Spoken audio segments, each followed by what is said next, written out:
Today, we're going to talk about a machine that is so woven into the fabric of our lives, literally, that you are almost certainly touching its handiwork right now. Yeah, just look down at the shirt you have on, or your jeans. That fabric didn't just appear, right? It was woven. And the story of how it's woven is an incredible journey of engineering, blinding speed, and just immense raw force. At its core, every piece of clothing starts with this really ancient process. It's kind of like a secret that's hiding in plain sight. And it's built on just three simple actions, repeated thousands of times a minute by some of the most powerful machines on the planet. So, what is this simple secret? Well, it all boils down to one word: the interlace. Let's break down the absolute basics of what's going on. Okay, so all woven fabric, and I mean all of it, is just a grid. You have two sets of threads. First, you've got the threads that run lengthwise, held super tight under tension. We call those the warp. Think of the warp as the strong backbone of the fabric. Then, you have the other threads that weave through them from side to side. And those are called the weft. Warp and weft. That's the whole game. Every single pattern, every texture you can imagine, is just a different way those two threads go over and under each other. Now, to get this interlacing to happen automatically, a machine, the loom, has to do three specific jobs, over and over, in this perfect, almost hypnotic mechanical rhythm. The first job is called shedding. The loom grabs a bunch of those warp threads and lifts them up while pushing another set down. What this does is it creates this little triangular tunnel, an opening that we call the shed. It's basically like opening a gate for the next thread to race through. And that leads to job number 2. Picking. A single weft thread, which is called a pick, is shot straight through that shed, traveling from one side of the loom clear to the other. And that's the move that lays down a brand new line in our fabric grid. And finally, we get to the most forceful part of the whole process: battening. A big comb-like part called a reed comes forward and just slams that new weft thread tightly against the edge of the fabric that's already been woven. This is what packs the threads together and makes the cloth dense and strong. So this is the thing to remember, this repeating cycle. Shed, pick, batten. Open the threads, shoot one across, and slam it home.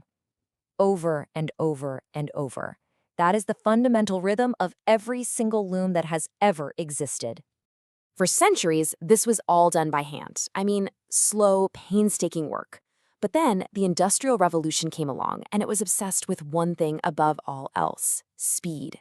And that meant mechanizing this motion.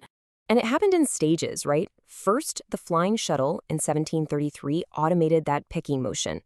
Then, in 1785, Edmund Cartwright builds the first real power loom. But the game didn't truly change until 1896, with Sakichi Toyota's way more efficient and practical power loom.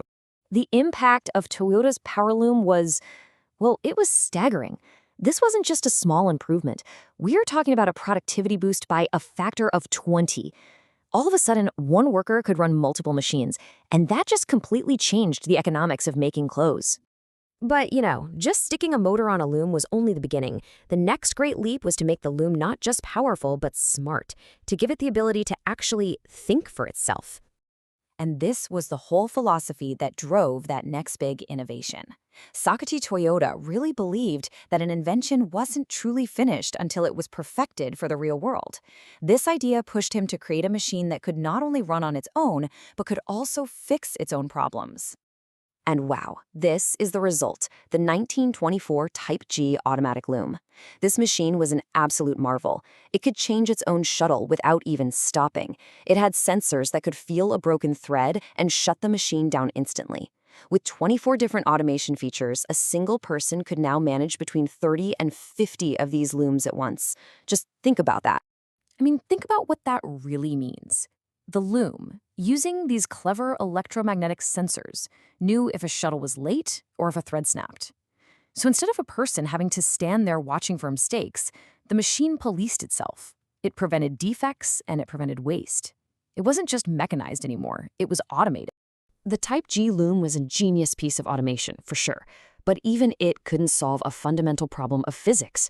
A heavy wind shuttle can only fly back and forth so fast before it breaks or becomes dangerously unstable. To go even faster, engineers had to do something radical. They had to get rid of the shuttle entirely. And the modern solution is the air jet loom. Instead of launching a heavy object across the machine, it uses this precise, powerful puff of compressed air to shoot just the thread through the shed. No shuttle, just yarn flying on a cushion of air. It's brilliant. And the result of that brilliant idea? An absolutely incredible leap in speed. A conventional shuttle loom might top out around, say, 150 to 160 picks per minute. An air jet loom can hit 1,500. That is 10 times faster. And air isn't the only way they do it. Modern looms use all sorts of tricks. Tiny metal projectiles, robotic arms called rapiers that actually pass the thread to each other in the middle, or even a high-pressure jets of water to carry the weft thread across. Each new innovation just kept pushing that speed barrier higher and higher, leaving the old shuttle way behind in the dust. Okay, but all of this speed and power creates enormous, and I mean enormous, physical forces. These machines aren't just fast, they can be incredibly dangerous. And taming those forces is a constant, crucial engineering challenge. In industrial safety, they have a term for this kind of danger, the NIP. The U.S. Occupational Safety and Health Administration, OSHA, defines it as the point where two rollers meet. And it is a place where anything, a thread, a tool, a finger, can be instantly pulled in and just crushed. This slide lets us actually see those invisible forces. This graph is showing the torque, that's the twisting force, on the main shaft during just one single rotation of the loom. Look at that peak. It's over 1,000 pound-force inches. That is a massive, violent whip of force happening hundreds of times every minute, and the safety guards have to be strong enough to contain it. And where does all that energy go? Well, this chart breaks it down, and it might surprise you.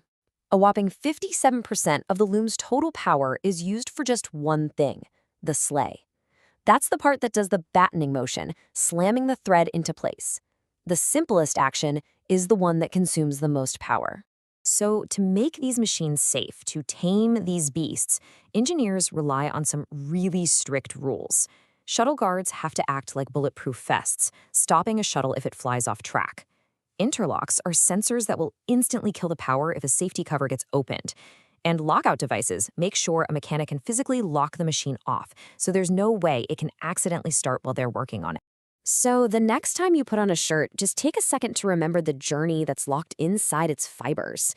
It represents this 200-year-long obsession with speed and automation. It's that simple rhythm, shed, pick, and batten, but amplified into an industrial roar. It kind of makes you wonder, what other incredible forces are hidden in the everyday objects all around us?